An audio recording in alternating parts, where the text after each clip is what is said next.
একটি শহর যেখানে মানুষ পাথরের মূর্তিকে খোদা বলে মানত, কিন্তু একজন সাহসী নবী ইব্রাহিম আলাইহিসসালাম এই মিথ্যাকে চ্যালেঞ্জ করলেন। একদিন মন্দিরে অনেক রকম খাবার সাজানো ছিল মূর্তির সামনে।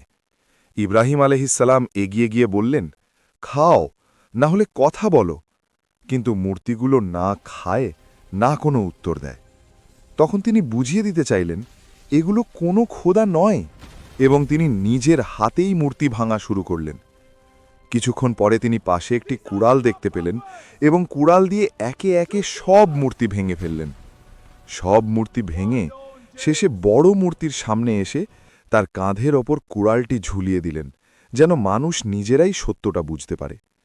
মানুষ ফিরে এসে অবাক। তারা জিজ্ঞেস করল, এ কাজ কে করেছে? ইব্রাহিম আলাইহিসসালাম বললেন, এই বড় মূর্তিটাই করেছে, যদি সে কথা বলতে পারে।